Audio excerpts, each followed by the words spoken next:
Ladies and gentlemen, welcome back to day 4 of Cycle 2015. Today, this afternoon, or this morning, or this evening, wherever you are, thank you for joining us. We have Amir Adnani, CEO of Uranium Energy Corporation. Somebody I know from business, a little bit personally now. We've become friends over the years of business. And I found out that Amir actually has a really interesting story that's relevant to the things we talk about here at Cycle. So without further ado, Amir, go ahead and tell us your story. Hey, thank you for that introduction and also for inviting me to take part in the series here.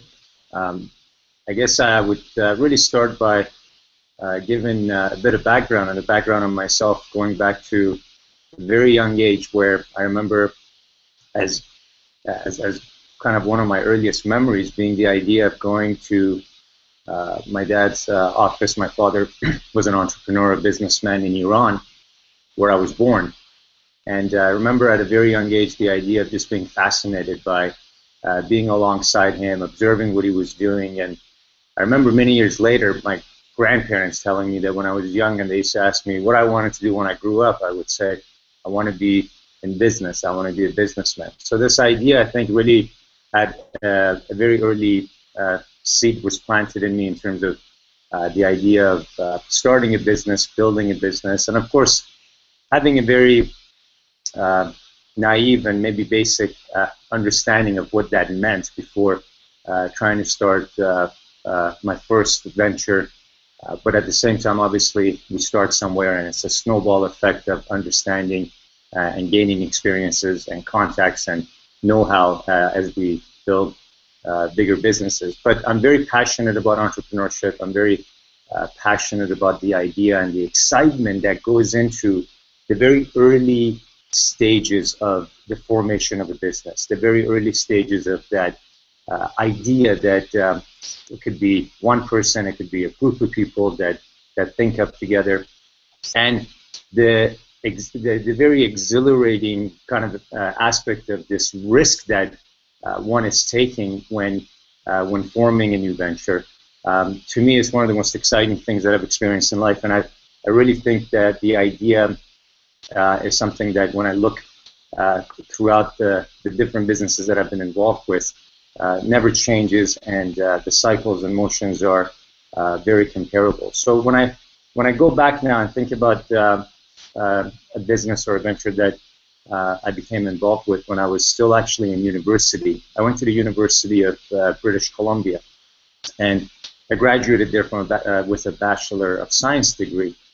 University of British Columbia is in Vancouver, and really around that time in 1999, when I was in my third year of university, there were a lot of developments, obviously, with the internet, with web development. At the same time, this idea of being able to very easily publish content online was also a new development. If you didn't understand HTML language or coding, it was very difficult to just go online and publish content. So it was sort of the earlier days for the concept of a content management system, something you go online and what you see is what you get, and developing a framework that could become basically that service. So I remember looking back now, it was quite interesting because it was myself and a couple of other guys who were playing around with this idea, and even at that point, as would be the case in any business moving forward that I've been involved with, and I think an entrepreneur thinks about, started with the business plan, started with this notion and idea of, okay, let's put our thoughts down in a plan, let's look at the various elements of the business plan that we all have to think about, let's think about what really differentiates what we're trying to promote or sell here, what is the differentiating factor in terms of the elements of the product and the service that we were going to provide, and you know, you look at your strengths and weaknesses, but at the same time, how do we fund this? And it's interesting looking back and going to different businesses back then. I remember not having any idea about fundraising. I'm in third year university, and actually we got a meeting with some business development people at the Royal Bank of Canada that we explained this idea to. We thought, hey, let's get some corporate sponsors, and I remember some travel companies. This is before there was the popularity of sites like Expedia didn't exist yet. So people still would go and use a travel agent. And I remember this travel agency company decided to sponsor this, and we got some money there. And finally, what was a great experience and was our interactions with something called the Business Development Bank of Canada, BDC. BDC to this day in Canada is an organization that supports and provides funding for startup companies, mid-sized companies, large caps. They put us through a rigorous process to show them our business plan, a rigorous process of really selling the idea in terms of what it was that we were trying to develop. And long story short, we put together some funding, developed this system, and as we were developing and you finish your fourth-year university and you're coming out, we found a very interesting cross-section of something that had historically been of serious interest to me, which was the commodity business. And the commodity business and its interactions with technology were a very interesting place in 2000 and 2001, simply because we were, home for me being Vancouver, Canada. In Vancouver, we have probably close to 1,500 what we call junior resource companies.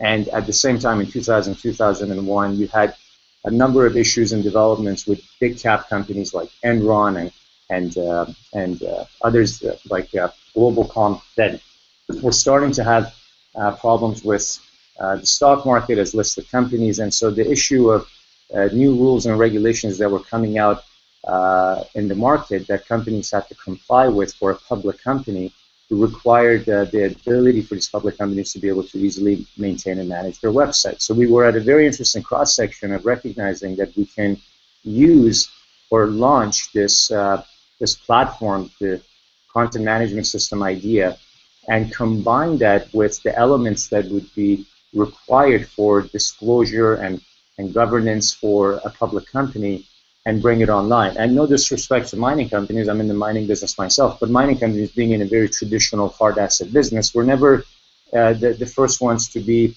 technology adopters. It's usually other sectors that adapt sort of technologies around communication first and mining comes through. But here we were really at a point where we could go to our own home court, the home court advantage of being in Vancouver, explain how companies can do a better job of communication and disclosure with their stakeholders and shareholders, and launch a product and service around that. And that's evolved, and there have been many sort of advancements with what I'm describing here, but this actually became a very successful company that today is privately owned, and I was involved with it up until 2005. So spent 4 to 5 years on this, and very happy about the fact and very proud of the fact that it's emerged today into actually one of the leading companies in that space and providing that. But the thrill of the chase gets you as an entrepreneur to think about your next challenge. And for me, after this experience in 2005, the next challenge was really about getting more directly involved with the commodity business. A couple of my father's businesses that I was talking about earlier that inspired me to become active in business were also in the hard asset and commodity business. And many of our clients that we were servicing in the technology company were in the mining sector as well. And so in 2005, I looked at the various opportunities that were available in the resource space, and I became absolutely fascinated by what I had learned about the uranium market, about uranium as a commodity. At this point in 2005, there was a number of sort of global factors taking place that made the nuclear industry, which is the main business that drives demand for uranium, a very fascinating place to be. And part of it had to do with the fact that with the emerging market expansions in China, India, and other markets like Russia or South Korea, there was this incredible demand being basically placed on the ability of these countries to generate power. And when you think about what nuclear power is used for, which is for electricity generation, this was a very interesting point in time to see how carbon emission-free electricity combined with nuclear's ability to be baseload power, so it's around-the-clock power generation, can be the source of meeting the demands of the population of the world approaching 7 billion and going past that. And so with this population expansion, there's the need for various raw commodities and assets, there's the need for electricity, and there's the need for a mix of energy sources to be developed. Yet the uranium exploration mining business had been dormant for 15 years. So once again, it was really about coming in, assembling a business plan. It was about understanding the issues that we had to address to differentiate ourselves. Our business plan in 2005 was in recognizing a void, and the void that we recognized was in the fact that uranium was and is a commodity that is heavily consumed in the United States. That actually the biggest market for uranium consumption in the world is the US market. It's 25% of global demand, but 95% of uranium requirements are being imported. That's the opportunity that we recognized very early on in 2005 and developed a business plan and really understanding of how to bring partners together to raise the capital, to look for properties of merit, and to basically bring these variables together to start the company. And Uranium Energy Corp started in late 2005, and today this is something that I've been actively developing, building, and involved with for the last 10 years as the CEO of the company. And we've grown a company basically from business plan in 2005 to achieving production in 2010 of uranium.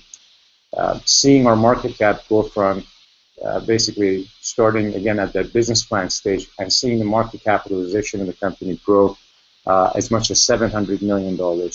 Seeing what happens when a major challenge comes your way, which it did for this industry in 2011 with the Fukushima incident in Japan. And seeing how to navigate all the ups and downs of the business and staying focused on the key premise of the business have all been part and parcel of the experience over the last 10 years. But when I think about these two experiences that I just shared with you, without going into other experiences, I would say that there are really a couple of very common elements or takeaways here to think about or focus on. First of all, it's that very important first step of having a plan. And of course, a plan can evolve and a plan can change. There's no doubt about that. And a plan has to be flexible enough to adapt to the changing market environments. But it's very important that, in my opinion, when an entrepreneur or business person is thinking about getting a new business off the ground, that they actually force themselves to go through the rigorous process of putting their ideas in writing, and then really using that as a starting point and using a document as a key source of information that can help develop your PowerPoint presentation and other documents that would be needed to share with whether it's friends and family or investors or customers down the road that you're going to be attracting to the idea and to the business. The second thing is recognizing that there's an incredible amount of risk that one is taking on when starting a new business and being comfortable with that. Being comfortable with risk in terms of not necessarily becoming complacent to risk, but recognizing that it's an inherent part of forming a business. It's an inherent part of getting something new off the ground. And with that requires a certain mindset where you can still sleep at night, where you can still stay composed, because you're not going to be able to make smart decisions or effective decisions if you're coming from a place of having wobbly knees. It's important to be able to make tough decisions early on in the formation of a business from a place of calmness and composure. The third thing really is about managing expectations. Managing expectations in a new business is very important as a way of keeping oneself straight and honest with your partners, with your stakeholders, with your family. You think about it, when you're taking on so much risk to start a new business, whether it's a girlfriend, whether it's a wife or husband, children, parents, to some extent there's an extended support system that an entrepreneur takes on a journey with them. And it's important to manage their expectations through ongoing communication and very level-headed communication. It's important also that your partners in a business have their expectations managed of what kind of goals and objectives are achievable. There's nothing worse than having great ideas, but expecting more to be accomplished in a short period of time, and people then feeling deflated or demoralized that maybe milestones aren't being met. The reality is, there has to be a fine balance between maintaining your enthusiasm and vision for what needs to be accomplished, but in recognizing that it takes time and patience for any plan to start to take shape and start to take the shape and form that you envision it becoming. Also, managing the expectations of shareholders or investors that a business may have. Not every business starts with having investors from day one. Some businesses end up never bringing in outside investors. Just depends what kind of business it is. But it's very important to be able to manage those expectations clearly and, of course, with honesty and with transparency. This also lays the foundation for a startup that down the road may want to look at ways to access the capital markets. And when we look at the capital markets today, it really is an effective way for entrepreneurs to be able to raise additional capital, but it's becoming more and more rigorous in terms of the disclosure requirements, financial reporting requirements. And so very early on, to be able to recognize the importance of that issue down the road as a public company, but having the same disciplines as a private company makes the job easier as you look to transition and move on. I think one of the key, another kind of key area here is really the ability to work with advisors. You know, whether it's officially called a board of directors or the formation of a board of directors, or the formation of, let's say, an advisory board. The ability and the importance of recognizing early on that you don't need to know everything as the entrepreneur. You shouldn't have to think that every aspect and issue of building and growing that business needs to be carried on your shoulders. It's important to recognize that business and building a business is a team sport, and that team sport idea involves having players on your team that you pass the ball to, that you share with, and that you're able to really get the best benefits of, for example, having an advisory board with individuals that can make certain introductions, that may be able to provide direction and the necessary advice when you need it. In fact, I would say that one of the most critical jobs of a CEO, of an entrepreneur who's building a new business is and should be in their ability to attract the right advisors and the right board members. And I say the ability because you can't take for granted, not everyone's going to want to just sit on your advisory board. Not everyone's going to just say, yeah, let me jump on your board of directors because you've asked me to. A lot of times, busy and successful and effective people are simply busy, and they have other commitments. They're on other boards. Then they really have to believe that there is something worthwhile, there's something that intrigues them and stimulates interest in them about what you're doing, in order for them to say, yeah, I'll get involved with this. And so the more effective one can be in attracting high quality, experienced, dedicated advisory board members or board of directors that you assemble over time. And it's not about having 10 people join an advisory board in one shot. This is about building blocks, and it's about getting the first right person and working with that, and then developing a strategy for the second person, a third person, recognizing how the combination of the skill sets involved is creating, let's say, a very effective team that can give the necessary feedback and advice to help and drive your business forward. So, ultimately, some of these points address what I think of as, let's say, the foundation of any business. Then becomes some of the fine-tuning aspects. You got the foundation, right? The foundation being a very clearly outlined, detailed business plan. Team and individuals that are around you, partners, managing their expectations of stakeholders. Having a foundation in place with the right advisory board or board of directors that can guide as you move forward. Good, solid foundation. Some of the points beyond that become things that really, with the right, let's say, financial advisor, tax planning, issues around where is the ideal place to base a business based on what that business is trying to do and what sector it's in. I'll give you an example. for the mineral exploration or mining business.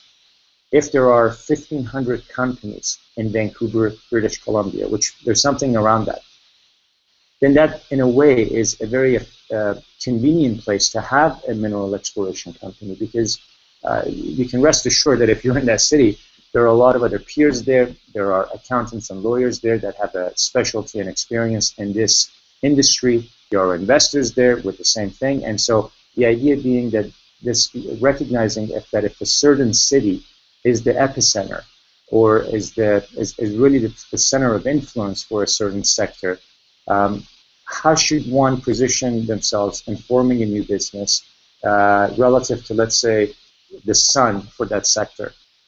If you're in technology and you're asking yourself, you're developing, let's say, an app or some software, where should your relationship be to Silicon Valley?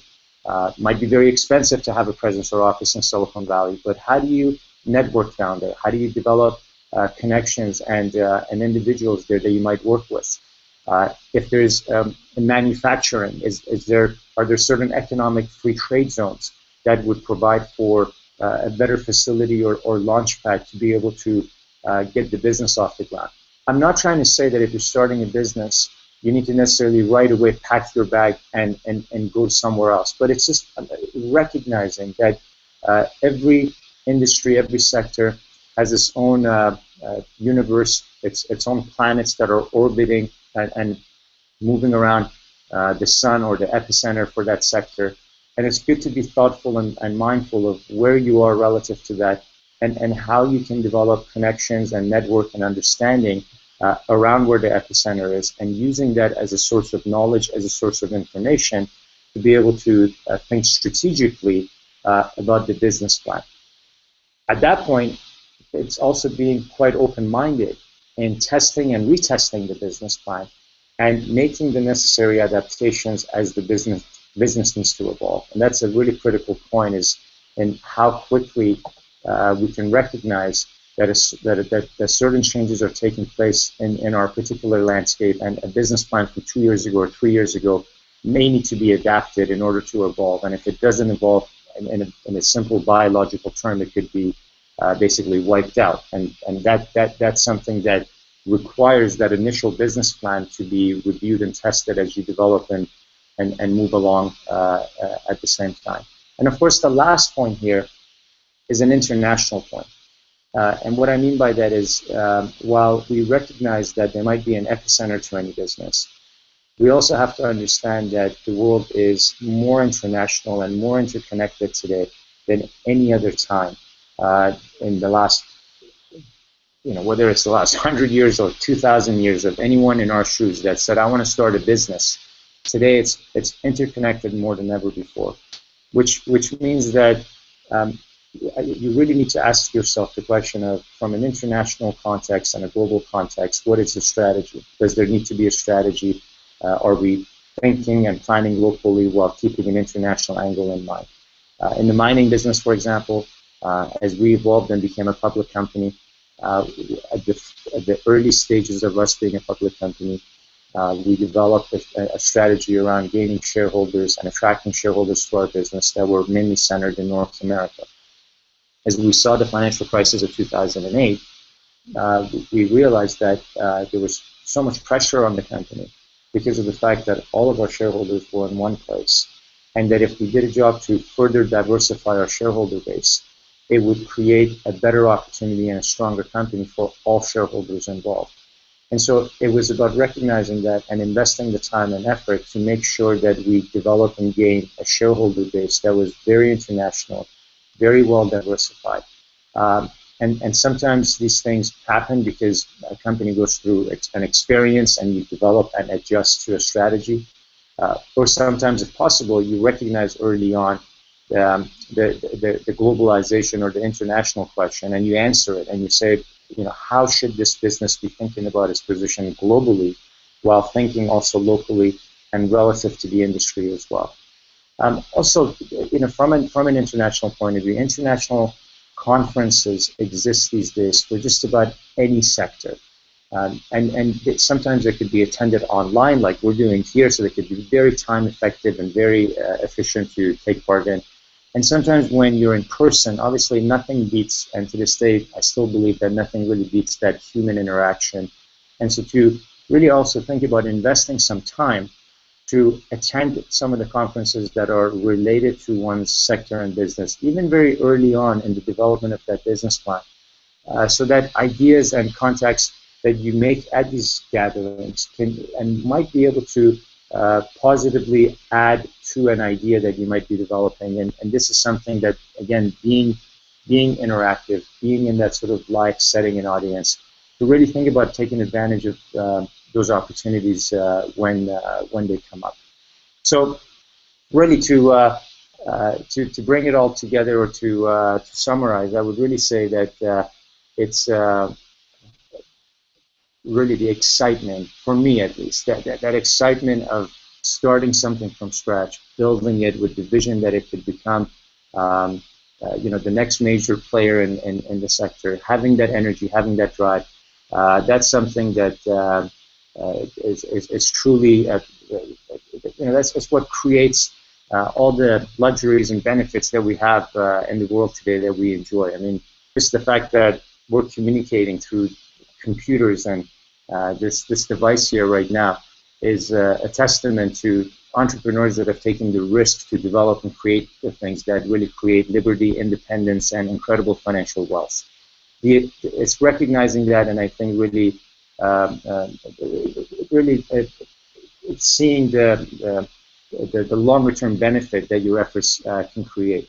And secondly, accepting risk that comes in as part of the territory, as being exactly that is part of the territory, and managing the team's expectations, managing the family's expectations, understanding when there is a time to have changes made to your initial plan or thinking, and not necessarily being stubbornly stuck to the initial idea. If there's a need to evolve and adapt, recognizing when that needs to happen. Thinking both locally in the context of your sector, where the epicenter is, but also internationally, and having those variables thought of when developing a business plan.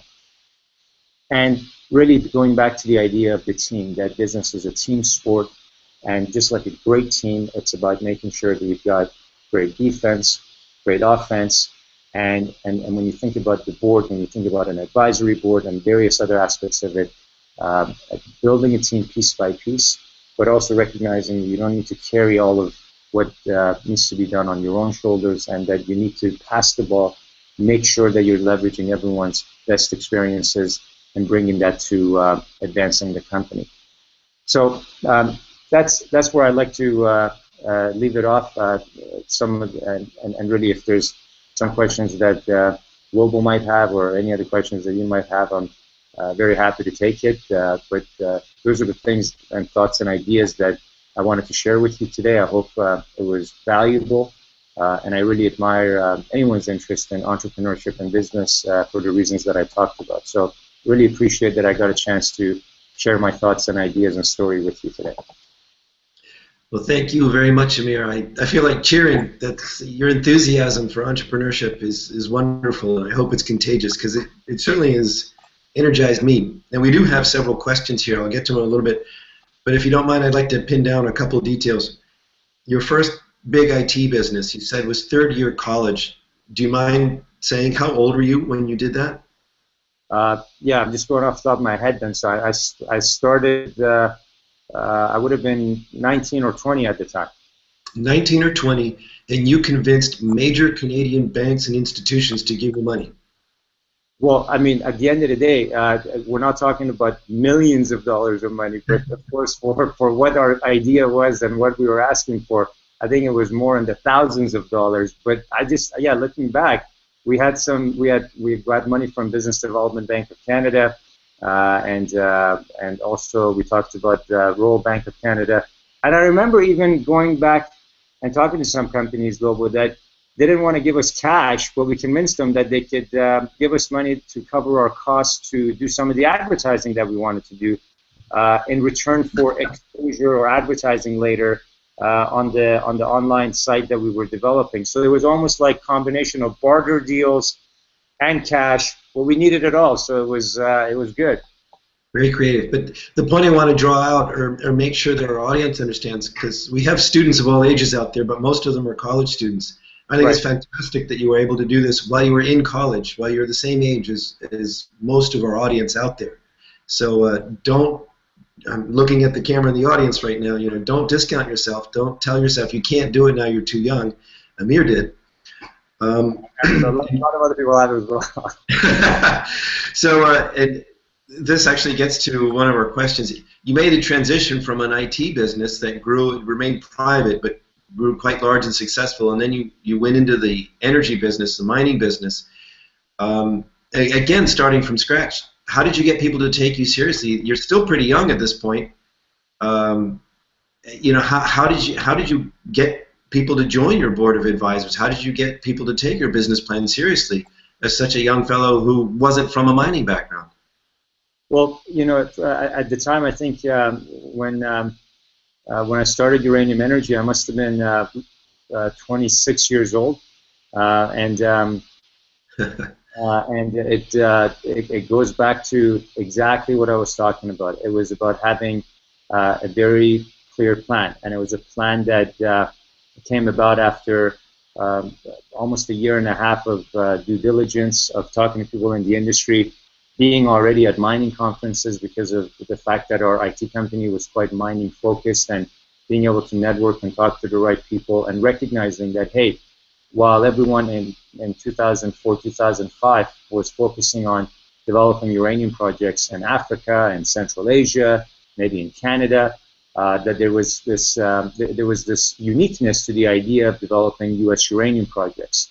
And it wasn't about attracting 10 or 20 people right away to it. Like I was saying, it was about piece by piece building blocks, and it was about initially a few individuals, technical people that were drawn to the idea that, hey, we could do this. I think my energy, my enthusiasm, the homework that I had done, the business plan that I had laid out made sense and stood out as being something that was unique and worthwhile. And even in those early stages, even in those early interactions with one board member or one advisory board member, it's how you execute, it's how you follow up on something. And even in those early stage follow-ups and executions of the business plan can make an impression, and that impression can become someone's growing dedication to the cause. And with that, it's just a snowball effect. And sometimes, I didn't mention this earlier, and I should have actually, a degree of luck. And for example, in the case of Uranium Energy, there was a degree of luck involved in the fact that while we started the business in 2005, in 2006, all of a sudden there was this very hot uranium market. The big bull market for uranium that was in 06, 07 also meant that timing was very good to be able to catch some extra momentum, which was outside of our control. But hey, a lot of hard work, a lot of planning, and then it definitely doesn't hurt to get somewhat of an element of good luck. So really, it goes back to what we were talking about, and recognizing that developing a great board, developing a great advisory board, developing a great team, it's about building blocks. It's about getting the right, the first guy there. You think about the Miami Heat, right? They had Dwayne Wade, and then they were able to get LeBron James, and then you attract, and strength leads to more strength. And it's really, I think, having the patience to execute these baby steps that can then lead to bigger steps that then leads to greater momentum, and you go from there. Logo, I'm proud of the fact that in 2005, and I started this idea of a U.S. uranium company, and we started literally with a business plan. And here we are 10 years later, and not only are we active in one of the leading U.S. uranium companies a month ago, because we're talking about building a team and a great board, I announced that our new executive chairman, the new person who's joined our board of directors, is Spencer Abraham, the former United States Energy Secretary. So we didn't get a former United States Energy Secretary on board on day one, but 10 years of just building those pieces, putting the building blocks together, and constantly thinking about expanding and improving the size of the team, always raising the bar. I love sports analogies, right? And it's no different than going to the gym and saying you're gonna lift this much weight today, but you're gonna push yourself to lift more tomorrow. But you're never gonna go in and just have your biggest bench press day without having built the strengths and levels that leads to that greater performance. Well, it's excellent analogies. And let me ask a little bit about your enthusiasm, because all the entrepreneurs we've talked to today have, in the last couple of days, have been enthusiastic, but they've also stressed how difficult it is, all the setbacks you have to overcome. And none of them mentioned the thrill of the chase, the thrill of success. You think that's just a personality quirk of yours, or is that a skill people can develop? Can you learn to enjoy, that thrill of taking on the odds, the risk, and success? It's a very good question. It's hard for me to answer it because I think it's a very personal maybe trait or sense of appreciation. But and maybe it's upbringing, or for myself, just from a personal point of view, having been born in Iran during a time where there was, my family moved to North America and to the U.S. When I was 10 years old, turning 11, so I was still very young. But knowing full well that we were in a society and in a country that at the time had a lot of oppression, social oppression, how difficult it was for people to make a living, yet alone grow and start a business. And coming to Canada and having the ability to also come to the U.S. and really this whole idea of this land of the free, the idea of being free and having a platform and foundation to start a business, and how liberating that can be. I mean, it's just maybe relative to also where one is coming from. You develop a certain sense of appreciation for the opportunities that you have and you're given. So anyway, so I'm not sure if that could be. Yeah, no, that's fine. No, and that's a great point. And sorry, we do have other questions I'll get to, but that's such an important point. I want to ask, if you don't mind, can you say, did you run into racial prejudice or issues with you? I mean, you're an Iranian guy who wants to go in the nuclear business in the United States. How do you get people to buy into that? Just that's another great reason or example of why I'm so appreciative and of the system, the political system, the foundation, the values that the United States has. That you can come in and you can even get into a very strategic industry or sector like uranium, and as long as you perform and as long as you have you follow the rules and regulations and the way things are spelled out, you can grow and prosper. I mean, this story, I think, would not have been possible in any other country in the world. And I'm saying this as a Canadian, and of course I think it would be possible maybe in Canada as well. But I just think the idea that in North America, someone can come in and follow the rule of law, which is what we did, and say, yes, even though there might be a very high barrier to entry to get into uranium exploration and mining. There's probably like 5 or 6 uranium mining companies right now in North America. So to become one of 6 in any sector is a daunting task, but we did that, and we actually did it in 5 years. The business plan was written in 2005. We were in production in 2010. So for that, I'm incredibly grateful to the system and the values and what we have in place. And that's a great story. Yeah, but at the same time, I think it's about execution. That's such an important point, right? Is to never have this idea that if you hit a roadblock or you hit a challenge, that you for some reason might feel like a martyr or down or anything like that. It has to be this relentless attitude and belief in what you're doing and what you're building, recognizing that if you execute, the results will follow. Sometimes you have to be patient, but there has to be that relentless, uncompromising execution. Sometimes I think I've heard people say it's 5% plan, 10% plan, 90% execution, 95% execution. It's so true.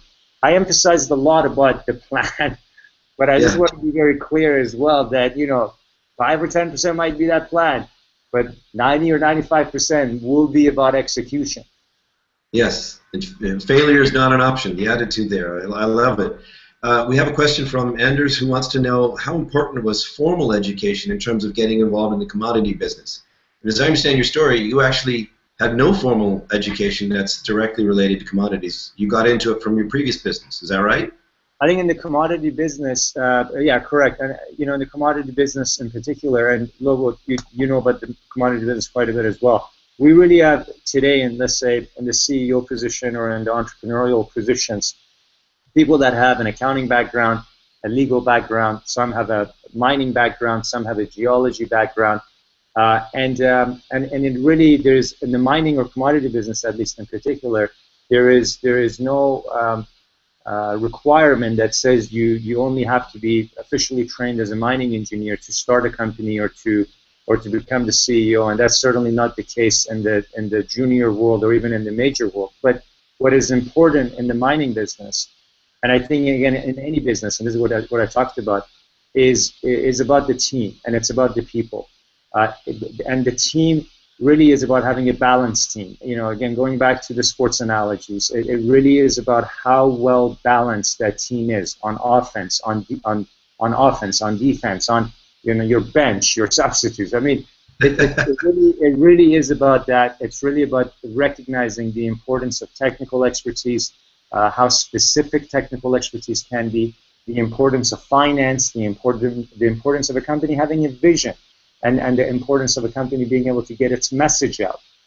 in a very crowded space. I mean, all sectors, all industries are quite crowded right now because there are a lot of people out there talking about and thinking about doing what you and I might be thinking about doing right now. So that combined complementary skill set, it's so critical to a business thriving and being successful. That segues into another question we have from a viewer. Did you have to gain new skills when you transferred from running an IT business to a mining business? Or as CEO, was this team building basically the same skills transferred in a different sector? A combination of both, for sure. Combination of both, because some of the principles of what we talked about would be the same in starting any new company. But at the same time, there's no doubt about the fact that there are new skills being obtained every day. I mean, I say to my friends about how there's certain things that there's just no way you could have possibly learned, or issues that you encounter that you could have just possibly not learned unless you encounter some of these challenges or issues. And so ultimately, there's new elements and experiences that you gain along the way, and skill sets you have to gain along the way. But some of the principles of team building, of recognizing the plan, the evolution of the plan, and execution, so on and so forth, would be the same. Okay, we have a more business, or your business specific question, and that is, do you think that nuclear power will become more popular in the developed countries, or is it pretty much just going to be in emerging markets because of the emotions around the subject and so on? Here's one way to look at it. 10 years ago, when I got into this business, the nuclear business or uranium business, there was a very interesting fact that grabbed my attention, and that fact had to do with the fact that for the previous 100 years, 1/4 of the world's population had consumed 3/4 of the world's energy resources. And so clearly, as the other 3/4 of the population is coming up the curve of consumption, of reaching certain new living standards as we all live longer than we've ever lived in the history of human history, there's no doubt that the emerging markets and developing economies have catching up to do. And so the catching up simply means that, of course, there will be more reactors built, for example, nuclear power plants in China, in Russia, in South Korea, in India. But having said that, this isn't just an emerging market story. There are currently 5 reactors under construction in the U.S. There are reactors being built in the United Kingdom. And so at the end of the day, it's also about how much baseload power generation a country wants to have. The United States already has 99 reactors operating. And those 99 reactors are generating 20% of the country's electricity, 20% of baseload power.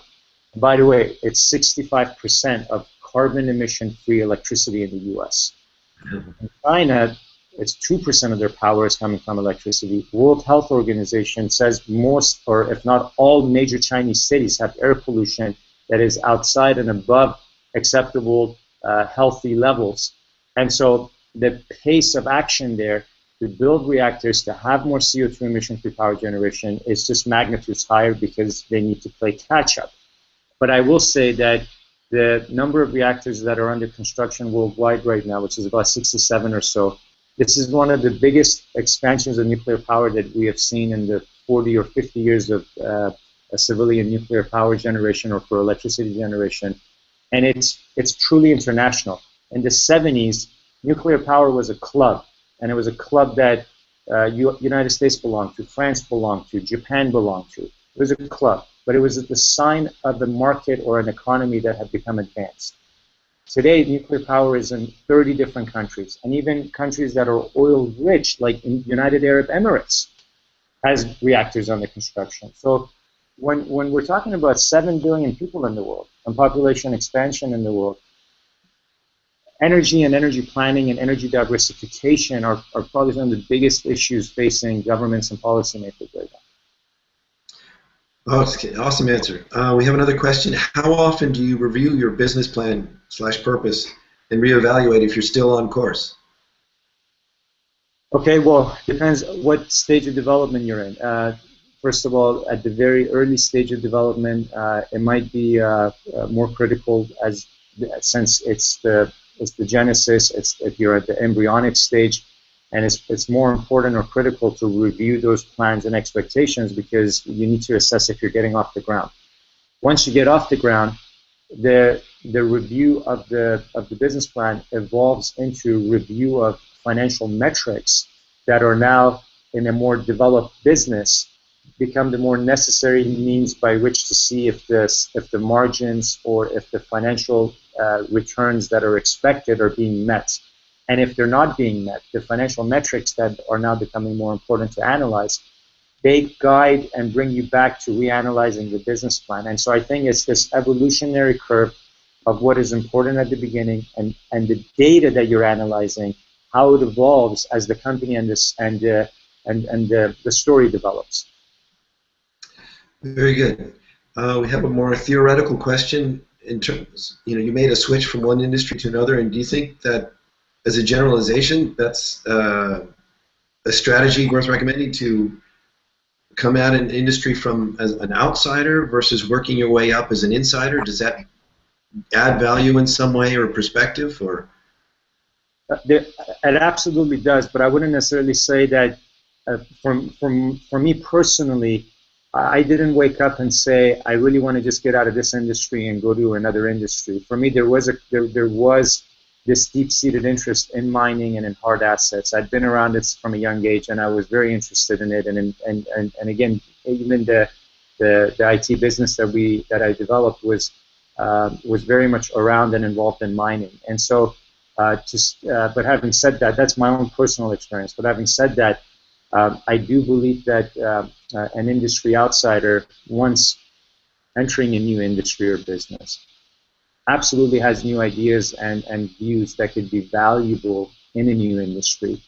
Best practices from another industry coming over to a particularly new one, just not being jaded in one particular way, and just being able to look past the norms that set in place in any industry. How one decides to make that switch, I'm not prescribing or saying that every 3 or 5 years you should just drop what you're doing and go jump into a new sector. But part of it is just life circumstances and stories and storylines for an individual, and it's your personal narrative that develops and evolves that may have some roots in upbringing, early stage interest, and some of this can't be perfectly choreographed. Sometimes you got to go with the flow. Excellent answer. We have some well-informed viewers out there, and Evalis wants to know, what do you think it'll take uranium to get out of this bottom? What's really going to get uranium going now in the post-Fukushima world? It sounds like someone that needs to subscribe to Casey Research. Sorry, can you just repeat the question? What is going to get uranium going? What's going to get uranium going again? What's going to really lift that market out of the bottom and get us on the next leg upward? In my opinion, it has already started, because when you think about uranium and the uranium price, It was just over $70 a pound in 2011, before the Fukushima incident. From the Fukushima incident to now, the price went from over $70 per pound to a low of $28 per pound, which it got to last year in 2014. Since the $28 low, which, and you know, in retrospect, that's the low, obviously, but since $20, the price has now moved back up. It's currently at around $36 per pound, and that's actually a decent gain for the uranium price. It's just about 30% year-over-year gain. During the exact same period that we've seen a major correction in the price of oil, we've seen a major decline in price of all commodities.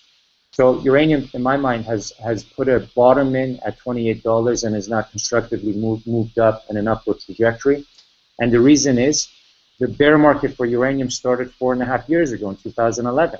When uranium had this black swan event that happened in Japan, it went into a bear market territory when every other commodity was still going up and having a good time in 2011, 2012. So, you know, don't forget, uranium as an energy source started this bear market in 2011. Oil didn't really start its correction until November 2014. So what does that mean? That means uranium has had 4.5 years to deal with the oversupply situation by having companies and industry on the supply side and mining side reduce supply and mining, cut mines down, cut back production. We've been waiting for 4.5 years to see Japan turn reactors back on. Finally, for the first time in 4.5 years, Japan has turned a reactor back on in August. That's a huge psychological barrier that's been removed now. And so today, where we sit, I see the best uranium market and the best uranium price that we have seen in 4.5 years. The setup is very constructive, and it will continue to get better. Japan is expected to turn more reactors back online in the coming years. There are more reactors under construction today than there were 4.5 years ago. There are more reactors on order or planned today than there were 4.5 years ago. And so ultimately, I believe that upward trajectory and that inflection point towards an improving trend has started already in uranium. All right, we have a question. What is the biggest challenge running your company today?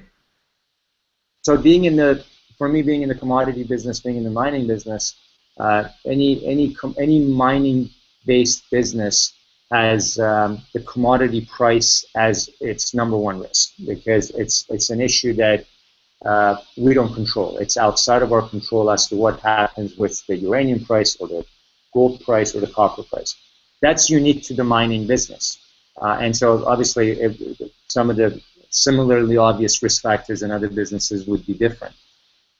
We operate in different jurisdictions and deal with quite a bit of regulation. As a result, regulatory risk or changes to the regulatory landscape would be another risk, and staying on top of regulatory issues. But again, mining and uranium mining in particular is very heavy on regulation, so that's also a very common risk in mining. Geopolitical risk, it would be another one that in mining you think about. Now, mind you, for us, we're in the U.S., and the geopolitical risk for uranium mining in the U.S. is probably the lowest anywhere in the world, I would say. But that would be another sort of risk in mining. We're a public company, so we're also at the mercy of the public markets and how the stock market might behave or act towards a sector. So we have the risk that we might get bundled as a uranium company with other commodities. That's happening now. There's a big sell-off in the mining sector, and even though the uranium prices are flat or up, the equities are actually being sold down with other commodities. So that's a capital market risk that you think about. Look, at any given point, you can't take your team or people for granted. You have to make sure that you're constantly working with your team to incentivize them to develop goals and objectives that keeps them focused, and maintaining a great team and keeping that team cohesion together is absolutely key. Of course, there's always going to be issues in mining or in our business as well about technical risk, but you manage and mitigate that by having the right people that are appointed to lead the right project, and as long as they've got the appropriate skill set, you manage operating and technical risk more effectively. All right, we're almost out of time here, but we still have questions coming in. So we'll try to wrap up quickly. But Kirill wants to know what the biggest mistake or stumbling block was when you shifted from one business to another, and what did you learn from that? It's the time it takes. I mean, if you think about it, if you jump from one company to another in a sector that you already fully understand and appreciate, then that ramp up time is less.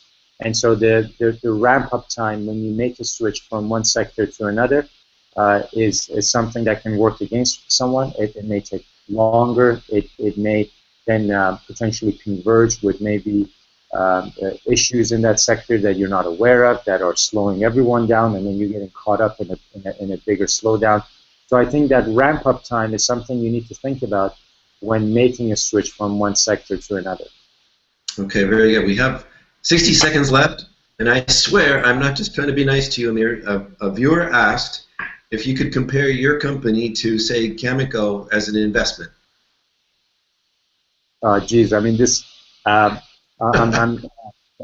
like you said, there's a very informed audience for this, and it's and look, this is not a discussion on investments and comparing uranium energy, so wasn't prepared for that. But I don't think the two companies are comparable at all.